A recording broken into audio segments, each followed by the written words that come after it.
Never think war, no matter how necessary nor how justified, is not a crime. This is a quote by Ernest Hemingway, an American novelist who was 18 years old when he volunteered as an ambulance driver in World War I.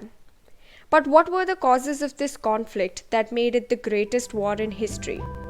Ernst Haeckel, a German biologist and philosopher, coined the term World War. Now, let me give you some essential background that will help you to understand this conflict. There are 3 points to understand the background of World War I. First, imperialism. A lot of European nations had empires across the globe, the British and French empires being the powerful ones.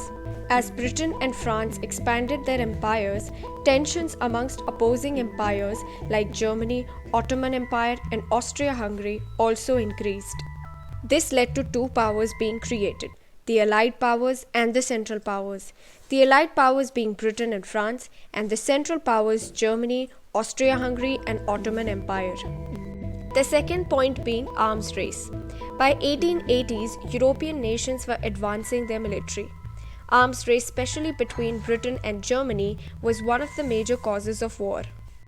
This particularly began when the German admiral Alfred von Tirpitz in 1897, with support from Wilhelm II, passed laws to construct an increasing number of warships. And from 1898 to 1912, fleet acts were passed that expanded the German navy. This naval expansion alarmed Britain, and they reacted to it by funding more dreadnoughts, and this escalated the arms race. HMS Dreadnought, launched in 1906, was a Royal Navy warship that outdid the other warships. The third point being the alliance system. Many countries made alliances with one another and agreed to protect each other. Two important alliances that came into existence by the end of the 20th century were the Triple Alliance in 1882 and the Triple Entente in 1907. So this was a little background to World War I. And now let's talk of the incident that marked the beginning of World War I, the assassination of Archduke Franz Ferdinand. He was the heir of the Austro-Hungarian Empire and was assassinated in Bosnia on 28 June 1914 by a Serbian nationalist named Gavrilo Princip. The Serbian government was being blamed for this assassination, and seeing the tensions rising, Russia came in support of Serbia, and Austria-Hungary looked to Germany for its support from their leader Kaiser Wilhelm I. So on July 28, 1914, Austria-Hungary declared war on Serbia. I told you about the alliance system previously. This is where it played a role. Austria-Hungary declared war on Serbia, so Russia gets involved, as it had an alliance with Serbia. Germany declared war on Russia because it had an alliance with Austria-Hungary, and Germany began fighting war on two fronts. First, invading France through neutral Belgium in the west, and second, fighting Russia in the east. Britain declared war on Germany because of neutral Belgium, as it had an alliance with France and Belgium. Now coming to America's role in the war. Initially, America was neutral, and a lot of Americans contributed to relief efforts as nurses and ambulance drivers. But on 6th of April 1917, America officially entered war.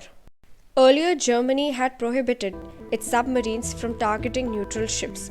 But in 1917, Germany started an unrestricted submarine warfare against all ships in the war zone. Germany also demanded Mexico's support in exchange of territory that Mexico had lost to America in the Mexican-American War. And this got America on the Allies' side on 6th of April 1917. In 1918, Germany launched attacks along the Western Front, and America decided to come to action. So the Allies pushed Germany back on the Western Front, and the Central Powers surrendered. And then on 11 November 1918, Germany signed armistice that put an end to war. World War I caused around 40 million casualties, 7 million civilian deaths, 8.5 million military deaths, and around 20 million were left wounded. After that, in 1918, because of the global influenza pandemic, another million people died. Then on 28 June 1919, in the Palace of Versailles, the Treaty of Versailles was signed, and it came into force on January 10, 1920.